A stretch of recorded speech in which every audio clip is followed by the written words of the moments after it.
നമസ്കാരം. റാഫ്റ്റോക്ക് ഫുട്ബോളിലേക്ക് ഏവർക്കും സ്വാഗതം. യുവേഫ ചാമ്പ്യൻസ് ലീഗിൻ്റെ സെമി ഫൈനൽ രണ്ടാം പാദ മത്സരത്തിൽ നാളെയാണ് ബയൺ മ്യൂണിക്കിനെ PSG ബയണിൻ്റെ മൈതാനത്ത് പോയി നേരിടുന്നത്. 5-4 ആദ്യ പാദത്തിലെ റിസൾട്ട് അതായിരുന്നല്ലോ. പാക്ഡസ് പ്രിൻസസിൽ 5-2 മുന്നിൽ നിന്ന PSG പിന്നെ 2 ഗോളുകൾ കൂടി വഴങ്ങി. ജയിച്ചത് PSG ആണെങ്കിലും സന്തോഷത്തോടെ മടങ്ങിയത് ബയേണായിരുന്നു. കാരണം ബാക്കി അലിയൻസ് അരീനയിലിട്ട് തരാം എന്നുള്ളതാണ് അവരുടെ ഒരു ആത്മവിശ്വാസത്തിൻ്റെ കാരണം. നാളെ രാത്രി ഇന്ത്യൻ സമയം 12:30 അലിയൻസ് അരീനയിൽ ഈ തീപ്പൊരി കളി നടക്കുന്നത്. ആ മത്സരത്തിനുള്ള PSG സ്ക്വാഡ് ഇപ്പോൾ പ്രഖ്യാപിക്കുമ്പോൾ സൂപ്പർ താരങ്ങൾ 1-2 പേരില്ല. ഒന്ന് അഷ്റഫ് ഹക്കീമിയില്ല, അദ്ദേഹത്തിന് കളിക്കാൻ കഴിയില്ല എന്നുള്ളത് നമ്മൾ നേരത്തെ റിപ്പോർട്ട് ചെയ്തിരുന്നു.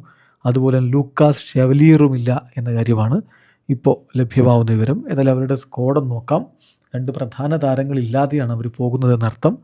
സ്ക്വാഡിലുള്ളത് ബെറാൽഡോ, മാർക്കിഞ്ഞോസ്, അതുപോലെ സബ്രാനി, പിന്നെ Kvicha Kvaratskhelia, Fabian, Goncalo Ramos, Ousmane Dembele, Desire Doue, Vitinha, Lee Kangin, പിന്നെ Lucas Hernandez, Mayulu, Nuno Mendes, Dro, Barcola, Warren Zaire Emery, Safonov, Mbaye, Pacho, Vignaud, പിന്നെ ലോളൻഡൻ, ജാവോ നവസ്, റെനാറ്റോ മാരിൻ എന്നിവരാണ് അവരുടെ സ്ക്വാഡിലുള്ളത്.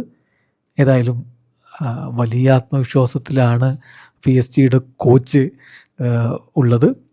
Luis Enrique പറയുന്നത് ഞങ്ങളുടെ കളി കളിക്കും, എങ്ങനെയാണോ പാരീസിൽ കളിച്ചത് അതുപോലെ തന്നെ ആക്രമിച്ച് തന്നെ കളിക്കും, ബയണിനെ പരാജയപ്പെടുത്തി ഫൈനലിലേക്ക് എത്താൻ കഴിയുമെന്നുള്ള ഒരു ആത്മവിശ്വാസം അദ്ദേഹം പ്രകടിപ്പിക്കുന്നുണ്ട്. എന്ത് സംഭവിക്കും കാത്തിരുന്ന് കാണാം. വീഡിയോ അവസാനിക്കുന്നു. ഫുട്ബോൾ ലോകത്തെ കൂടുതൽ വിശേഷങ്ങളുമായി റാഫ്റ്റോക്സ് എത്താം.